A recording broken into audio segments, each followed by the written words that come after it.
I, 23, female, have an older brother, Mike, 28, male, and he got married around 4 years ago to Emma, 27. They also have twin toddlers, age 3, male. I'm close to my brother, but I'm not really close to my sister-in-law because while I had attempted to get to know her better when Mike had introduced her to me, she just never bothered to show any interest in getting acquainted. Even after they got married and had kids, she'd never been particularly enthusiastic when it comes to our family.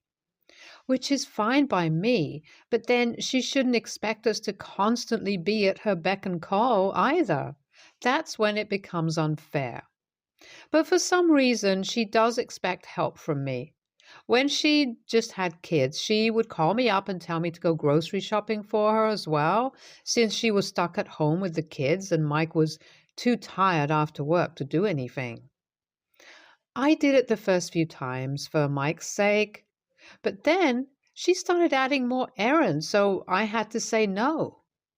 In more recent times, she started dropping their twins off at my house every single day so that I could babysit them while she went out about her day. I did it for the first 3 days, but on the fourth day, I told her that I needed to work and I couldn't handle both. But she dismissed it, saying that this was just practice when I'd have kids of my own and I'll be fine. Besides, I'm staying at home anyway, so it shouldn't be much of a big deal. So, yeah, I do work from home. That part is true. But that's still work. And I don't know why it should mean that I'm available to babysit your kids when I'm clearly still working. It's called work from home for a reason. Also, it's a proper 9 to 5 job. And even though working remotely makes it more comfortable, I still have to work just as hard as anyone working in an office. So I really can't afford to keep an eye on 2 kids while working. I even told her so on the first day itself, but she told me that she absolutely had to go visit her mom who was sick. My brother didn't like the idea of babysitters and so wouldn't trust the kids with anyone apart from me. So she had no other option and she promised that she'd be gone only for a few hours at most, so I agreed to it. But then she was gone for almost 6 hours, and when she finally came back, I told her that this was me doing her a favor just once, but the next time she'd either have to look for a babysitter or get my brother to work from home and watch over his kids instead, because I won't be able to do both things at once. So then she started lecturing me about how I'm their aunt and I should readily offer to take care of them whenever they need someone, since that's what family is there for anyway. She told me that her mom's really sick and her brother is out of state right now and won't be coming home for another 2 days, so she needs me to help her out with the kids since I'm the only one Mike would be okay with. She also said that my brother is working really hard for a promotion, so it would be wrong to disturb him in any way at a time like this. So this arrangement needs to stay between us, and eventually she wore me down and I agreed. So for the next 2 days, I watched the kids and also did my work, which was exhausting, while Emma took her own sweet time coming back to pick the kids up.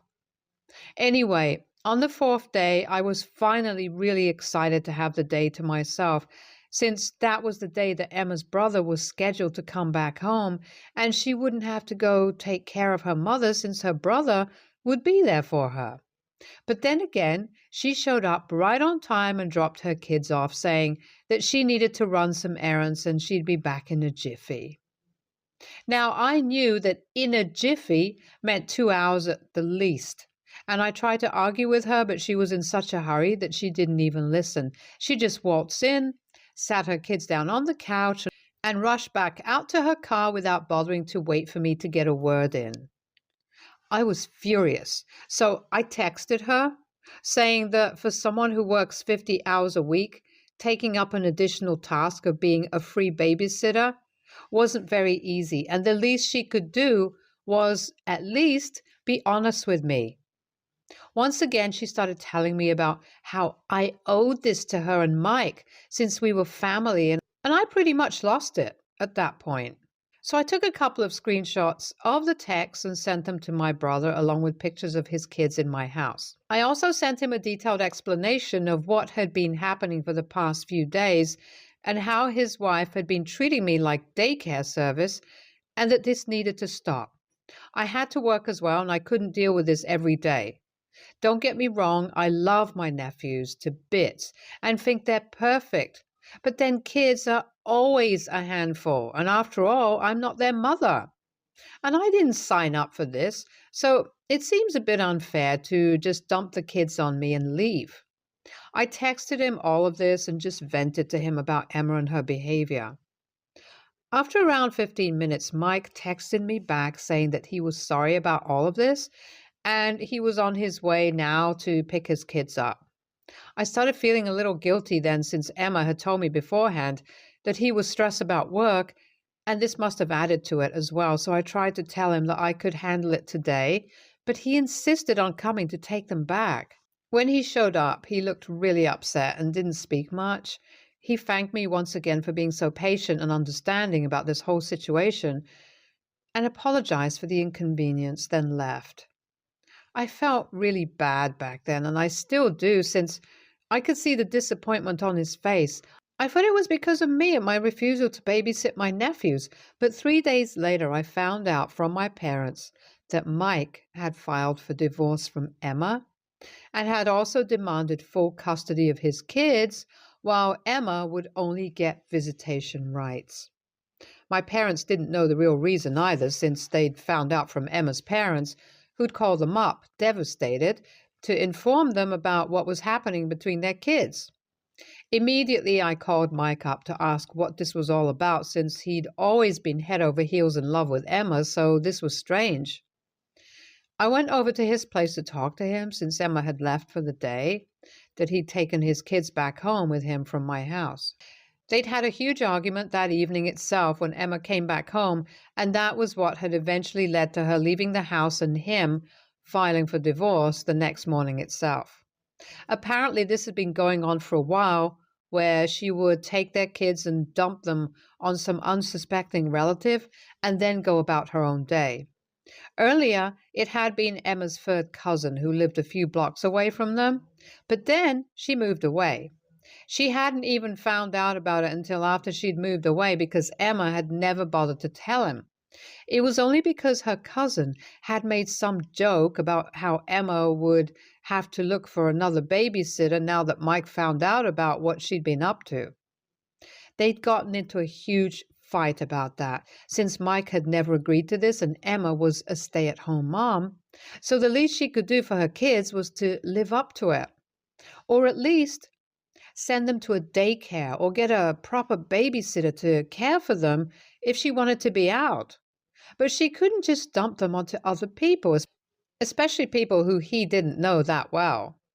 She argued that she wasn't ready to send the kids to daycare just yet, and full-time nannies weren't trustable enough. But some random distant cousin of hers whom she'd only met twice or thrice was a better bet somehow. He'd explained to her that she couldn't eat her cake and have it too, so she'd have to pick one. Either she could stay at home with the kids and watch them herself, or the other two options he'd mentioned earlier. But she wasn't ready for that, so they agreed that the next few weeks she'd stay at home with the kids, and if she needed to go out, then she could tell him to come back home and he'd be with the kids himself. But like we all know, that's not what happened. And just a few weeks after that, she dumped her kids onto me and went out with her friends. Yeah, her mom wasn't sick at all. One of her friends is getting married, so she's been spending every day with her while I take care of her toddlers.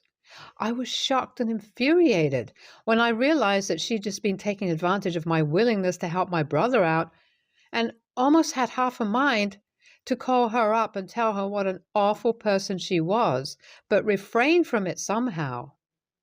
Anyway, Mike told me that the day I called him up to tell him that she dropped the kids off at mine, he lost it, since she was doing exactly what she'd promised she wouldn't do. This time, while they were arguing, she told him that it was all right since he'd said that he didn't want someone he didn't know babysitting their kids. But he knew me and trusted me, so she didn't know what the big deal was. The poor guy had to dumb it down for her to realize that just because I was his sister didn't mean that I was available and willing to watch his kids, especially since I have a full-time job alongside this as well, which her cousin didn't. She was a stay-at-home spouse and didn't have kids of her own, so she could afford to watch ours. But she wasn't particularly close to either Mike or even Emma, so I really don't know why she'd trust her with her children. During their last fight, Mike had said something along the lines of her not being interested in being a mother at all, and Emma had snapped at him and said that no, she really wasn't. She told him that if she'd known that having kids would mean putting an end to having any sort of fun together, then she would never have had them, and then she stormed out. That had been enough for Mike to file for divorce and full custody since she'd made it pretty clear that she didn't want to be a mom anymore.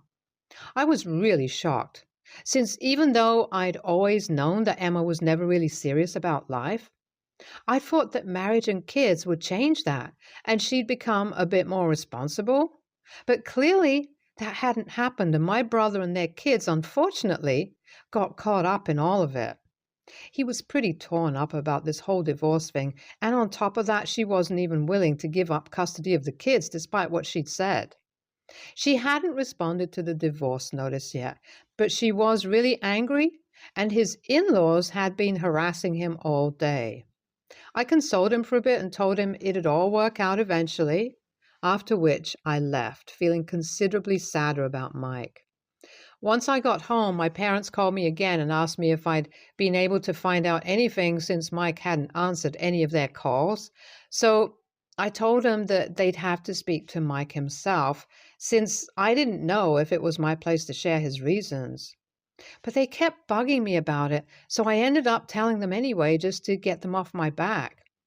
Once I was done, my parents did a full 180 and started blaming me for how the situation had turned out because they believed that had I just quietly stayed home with the kids that day instead of informing Mike, then maybe this wouldn't have happened at all. I couldn't believe that they were accusing me of being the reason behind their divorce and not Emma's carelessness. And I ended up getting into a fight with my parents over that, but they just weren't ready to listen. They think that I should have thought things through before involving my brother and want me to apologize to Emma and her family for causing so much trouble, so that they do something to stop the split, as if it was Emma's decision in the first place.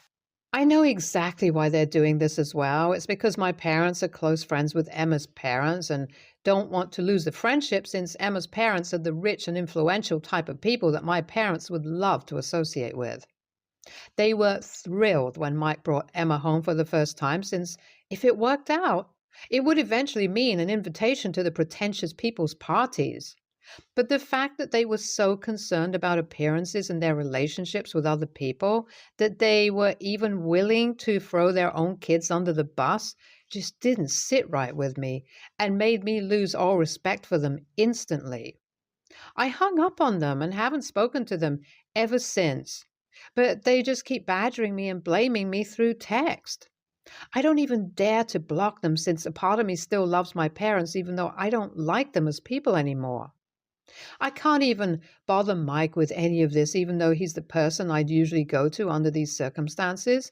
But given everything that he's going through at the moment, I don't think that's a good idea. So now, here I am. AITA for complaining to my brother because my sister-in-law kept pressuring me to babysit her kids, even though I work 50 hours a week. Update 1. 1 week has passed and Mike has been really caught up in the legal proceedings. Emma has decided not to contest a divorce, but is still unwilling to give up custody and wants joint custody of the kids, which still doesn't make any sense to me because I hardly think she's changed her mind about being a mom overnight. Here's the thing about Emma. I guess this might explain her behavior. She's the only daughter of filthy rich parents, and unfortunately she grew up to be a really spoiled brat. I'm not implying that all kids with rich parents are brats, but she sure is. My parents have known her since we were kids, since our mothers went to the same college, and so they'd sometimes see each other at reunions and stuff. They were friends, but not particularly close. That changed only after Mike began dating Emma. She's one of those people who refuse to change with the times and continue to act like she was a high school girl with no responsibilities well into adulthood and even motherhood. She just decided not to grow up, and that's probably a big reason as to why I just cannot bring myself to like her. I'll never know what exactly Mike saw in her, but at least he has the good sense to leave now, since it's become really clear that she's not going to put her own children above having a fun time, like she herself so eloquently says. And that's a dangerous mindset for a parent. He's just lucky that her cousin was a normal, stable human being who didn't harm the kids. And I, despite my work, agreed to take care of them, or she might have dumped them onto someone else who she barely even knew just because she wasn't ready for daycares and nannies yet. Honestly, nothing she says or does has ever made any sense to me, and I just think she's a ridiculously stupid woman. I'm pretty sure the only reason that she's even fighting for the custody of her children is on the insistence of her parents who might still want to see their grandkids.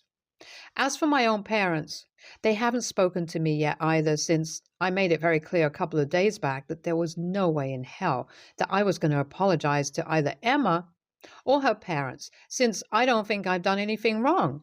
So, if they're going to cut me off for doing the right thing and helping my brother protect his kids from a careless mom, then I guess that speaks volumes about how my parents are rather than me. Update 2. I spoke to my brother today, finally, after almost 2 weeks. We did keep in touch in the middle, but it was just rushed small talk and updates on the custody battle.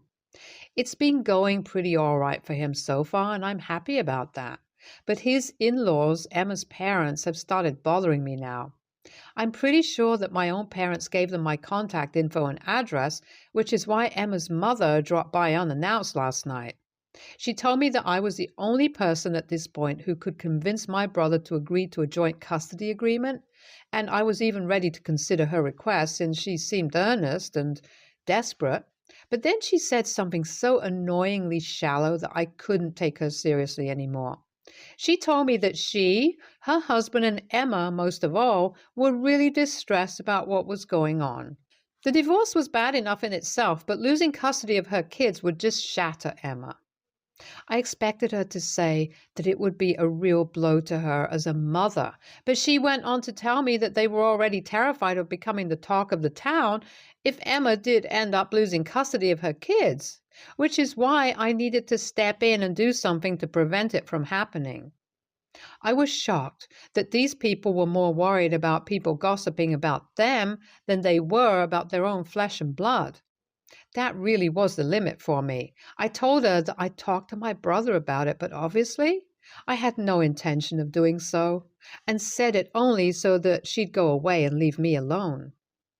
This morning I went over to Mike's house and told him what his mother-in-law had said to me last night.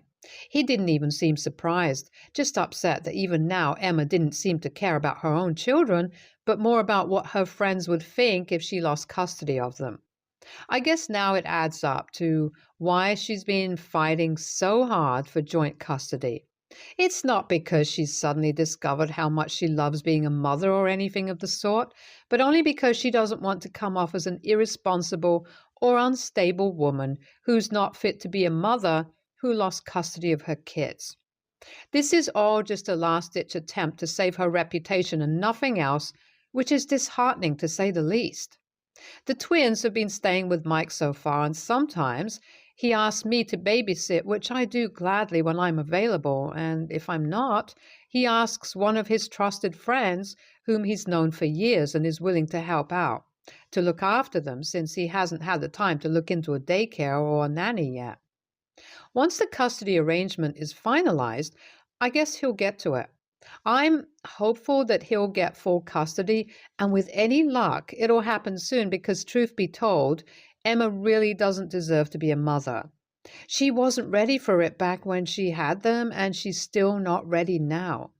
Maybe she will be someday, but that doesn't seem likely to happen anytime soon. At least not as long as she's living with her shallow parents.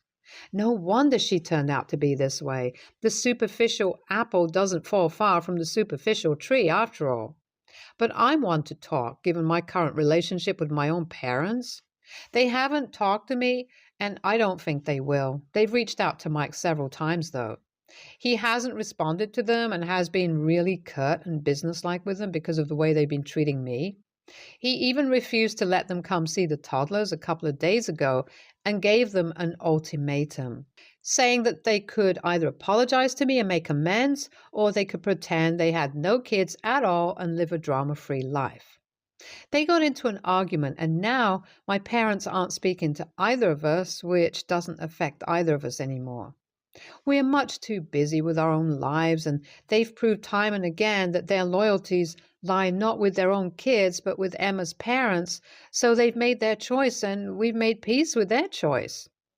I'm not going to try and change their mind because there's just no point. When Emma eventually loses custody of her kids and her parents cut ties with my parents, maybe then they'll realize what a mess they've made of things, but it'll be too late then. For now, they can keep believing that they're somehow in the right here. Update 3. Hey there, it's been almost 7 months since the last update, and as of today, Mike finally has full custody of his twins. He finally won the legal battle 2 months ago, and his divorce came through last week as well, so he's living the good life now. He's finally free of Emma, and I couldn't be happier for him. And also, just as I'd predicted, Emma's parents cut my parents off as soon as she lost the custody battle, but at least my parents were dignified enough to not come running back to us immediately. Instead, they resorted to more sly and manipulative means, which is just so classic. We only found out about it because my aunt called me up to tell me about how upset my mother was that Mike and I weren't speaking to her, and neither were Emma's parents returning her calls. We knew it was just an attempt by my mom to make us feel bad for her and get back in touch with her, but it wasn't going to work. If my parents want us back in their life, then they're going to have to do it the right way and apologize to us first, or else we're better off without them. Anyway, Mike is happy with his life now, and so am I. Stay tuned for more stories from our girl relationships.